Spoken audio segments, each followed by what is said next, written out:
SV Balasubrahmanyam గారు పద్మశ్రీ, పద్మభూషణ్, పద్మవిభూషణ్. ఆయన తెలుగు జాతే కాదు, భారత జాతే కాదు, ప్రపంచం గర్వించదగ్గ వ్యక్తి ఆయన. ఓకే. ఆయన ఎప్పుడు కూడా తెలంగాణ కవుల్ని గౌరవిస్తూనే వస్తారు. దాశరథి గారిని కావచ్చు, సి నారాయణ రెడ్డి గారిని కావచ్చు, మీరు ఇప్పుడు చెప్తున్న అందశ్రీ గారిని కావచ్చు, ప్రతి ఒక్కరిని గౌరవిస్తూనే వస్తున్నారు. కానీ మీరు అన్నట్టు అందశ్రీ గారి పాటని పాడను అంటే అందశ్రీ గారు పాడుతూ తీగకి ఎందుకు వెళ్తారు? బాలసుబ్రహ్మణ్యం గారి చేతిలో సన్మానం ఎందుకు తీసుకుంటారని నేను అడుగుతున్నాను. సో ఇవన్నీ కూడాను నాకు ఒక వీడియో కావాలి. అందశ్రీ గారు ఎన్నో ఇంటర్వ్యూలు ఇచ్చారు. ఏ ఇంటర్వ్యూలు అని చెప్పారా? ఇలా బాలసుబ్రహ్మణ్యం నా పాట పాడిన అన్నాడు, అప్పుడు రామకృష్ణ గారితో పాడించానని.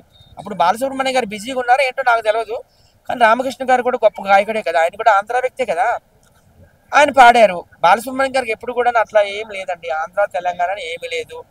రెండో విషయం ఏంటంటే ఆయన క్రిస్టియన్ పాటలు కూడా పాడారు. హిందూ అయ్యుండి క్రిస్టియన్ పాటలు కూడా పాడారు. ఇప్పుడు విదేశీయుల విగ్రహాలే మన ఇండియాలో పెడుతున్నారు.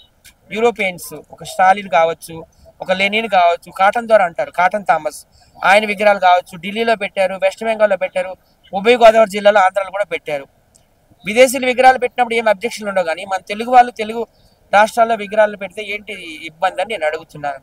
ఎంతో మంది నాయకులు ఉన్నారు కదండి, అందరు విగ్రహాలు పెడుతున్నారు కదా, ఒక తెలుగు వాడిది పెట్టేసరికి ఏంటి వీళ్ళకి వచ్చిన ఇబ్బంది? మన వీడియో చూపించమనండి. అందశ్రీ గారు ఏదైనా ఇంటర్వ్యూలో చెప్పారా నా పాట పాడని అన్నాడని? అంటే ఆయన ప్రత్యేకించి అసలు ఎట్టి పరిస్థితుల్లో ఒప్పుకోరు, అసలు పెట్టడానికే వీళ్ళది, కావాలంటే ఎక్కడో బయట పెట్టారు, కానీ ఇక్కడ తెలంగాణలో రవీంద్ర మార్గం మాత్రం అసలు పెట్టడానికి దానికి రుజువులు లేవు, సాక్ష్యాలు లేవు. పార్లమెంట్ లో ఎస్పి బాలసుబ్రహ్మణ్యం గారి విగ్రహం త్వరలోనే పెడతారు, మీరు చూడండి. ఎందుకంటే ఆయన తెలుగు జాతి కాదు, భారత జాతి గర్వించదగ్గ వ్యక్తి అనమాట. రుజువులు సాక్ష్యాలు లేకుండా మాట్లాడుతున్నారు. నిజంగా తెలంగాణలో కూడా గొప్ప గొప్ప కవులు ఉన్నారండి, కాదని ఎవరన్నారు? వాళ్ళ విగ్రహాలు కూడా పెట్టాలి. పైగా ఆంధ్ర వాళ్ళు వేరే వాళ్ళు పెట్టరని అన్నారు. ఎందుకు పెట్టలేదంటే ఆంధ్ర వాళ్ళు అంబేద్కర్ గారి విగ్రహాలు పెట్టలేదా? ఇందిరాగాంధీ గారి విగ్రహాలు పెట్టలేదా? రాజీవ్ గాంధీ గారి విగ్రహాలు పెట్టలేదా? అంతవరకు ఎందుకు కాటన్ ద్వారా బ్రిటిషర్ ఆయన విగ్రహం పెట్టలేదా? అభిమానం ఉంటే ఎవరైనా పెడతారండి. వీళ్ళందరూ ఎక్కడ రవీంద్ర భారతిలో చాలా మంది, అంటే కొంతమంది అమరులైన కవులు ఘంటసాల గారి విగ్రహం ఆల్రెడీ ఉంది, ఆయన విగ్రహం పక్కన ఈయన విగ్రహం పెట్టాలని అనుకున్నారు. దానికి ముఖ్యమంత్రి రేవంత్ రెడ్డి గారు పచ్చ జెండా ఊపారు. అలాగే Telangana culture and arts minister Jupalli Krishna Rao గారు కూడా పచ్చ జెండా ఊపారు.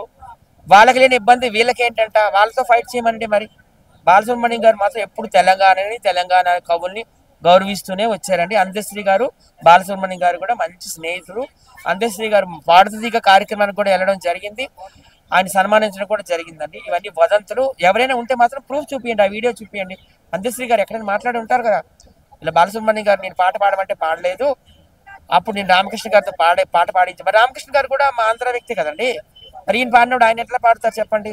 అలాంటి ఫీలింగ్స్ ఎప్పుడు లేవండి. బాలకృష్ణ గారు కావచ్చు, చిరంజీవి గారు కావచ్చు, పవన్ కళ్యాణ్ గారు కావచ్చు, బాలసుబ్రహ్మణ్యం గారు కావచ్చు, ఎవరికైనా కానీ ఆంధ్ర తెలంగాణ రెండు కళ్ళు. అందరూ కూడా బాయిలాగా ఉండాలని కోరుకునే వ్యక్తి. నిన్నగాక మన బాలకృష్ణ గారు ఒక స్టేట్మెంట్ ఇచ్చారు, మద్రాసు నా జన్మభూమి, తెలంగాణ నా కర్మభూమి, ఆంధ్ర నా ఆత్మభూమి అని. సో అందరూ కూడా గౌరవిస్తారు. పవన్ కళ్యాణ్ మీద కూడా అలా కుట్రలు చేస్తున్నారు. ఆయన ఏమన్నాడు, కోనసీమ ఇంతకుముందు కేరళలో పచ్చగా ఉండేది, ఎవరు నరదృష్టి తగిలింది ఇలా అయిపోయింది, నరదృష్టి తగిలితే నాపరాయి కూడా 4 ముక్కలు అయిపోద్ది అన్నారు. కానీ తెలంగాణ వాళ్ళు కళ్ళు తగిలిందని అనలేదు.